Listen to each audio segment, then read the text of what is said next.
বন্ধুরা, আপনারা অনেকেই এখনও পর্যন্ত কয়েনের মিন্ট সম্পর্কেই আপনারা জানেন না। তো সেই মিন্টটা সম্পর্কেই আমি জানাবো আজকে। আর প্রতিটা কয়েনের মিন্টটা একটা বিশাল ভূমিকা রাখে। কয়েন যদি আপনি বিক্রি করতে যান বা কিনতে যান, তো মিন্টটা তো অবশ্যই ম্যাটার করে। আর বিশেষ করে মিন্ট চেনানোর জন্য আমি এই ভিডিওটা করছি এই কারণেই, কারণ আমার অনেক নতুন বন্ধু আছে যারা এখনও পর্যন্ত মিন্ট সম্বন্ধে কোনো ধারণাই নেই তাদের, যার কারণেই ভিডিওটা আমি বানাচ্ছি। তো এটা তাদের জন্যই। একবার মিন্টটা ভালো করে দেখে নিন।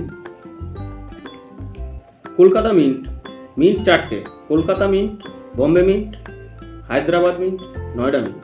আর বাইরেও কিছু মিন্ট আছে, ওটা সম্বন্ধে আমি বলছি না। চারটে মিন্ট আপাতত চিনে রাখুন। কলকাতা মিন্ট হচ্ছে যে কয়েনের যে সাল আছে, সালের নিচে একটা মার্ক থাকে, কিন্তু কলকাতা মিন্টের ক্ষেত্রে সালের নিচটা পুরো ফাঁকা থাকে। এটা হচ্ছে কলকাতা মিন্ট। এরপর হচ্ছে বম্বে মিন্ট। বম্বে মিন্টটা সালের নিচে একটা ছোট্ট একটা ডায়মন্ড আছে, বাংলায় অনেকে নিমকিও বলে থাকে, ছোট্ট একটা নিমকি টাইপের এরকম আছে। এটা হচ্ছে বম্বে মিন্ট।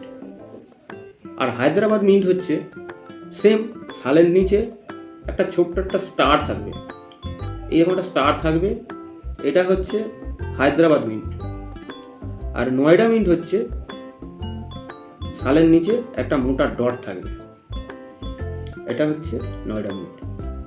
মিন্ট মিন্টটা হচ্ছে এটাই, যে এই কয়েনগুলো যেখান থেকে তৈরি হয়েছে, যেসব ট্যাক্স সালে, সেই ট্যাক্স সালের একটা মার্ক। এই যে নয়ডা, ওর যে মোটা ডট, ওই ডটটা থাকলে এটা বোঝা যাবে যেটা ওই ট্যাক্স সালের টাকা। নয়ডা প্রতিটা সেম। আমি হয়তো আপনাদেরকে বোঝাতে পেরেছি। যদিও আপনাদের মধ্যে কেউ না বুঝে থাকেন, আমাকে কমেন্ট করবেন। তবে এটা অবশ্যই আমার নতুন বন্ধুদের জন্য।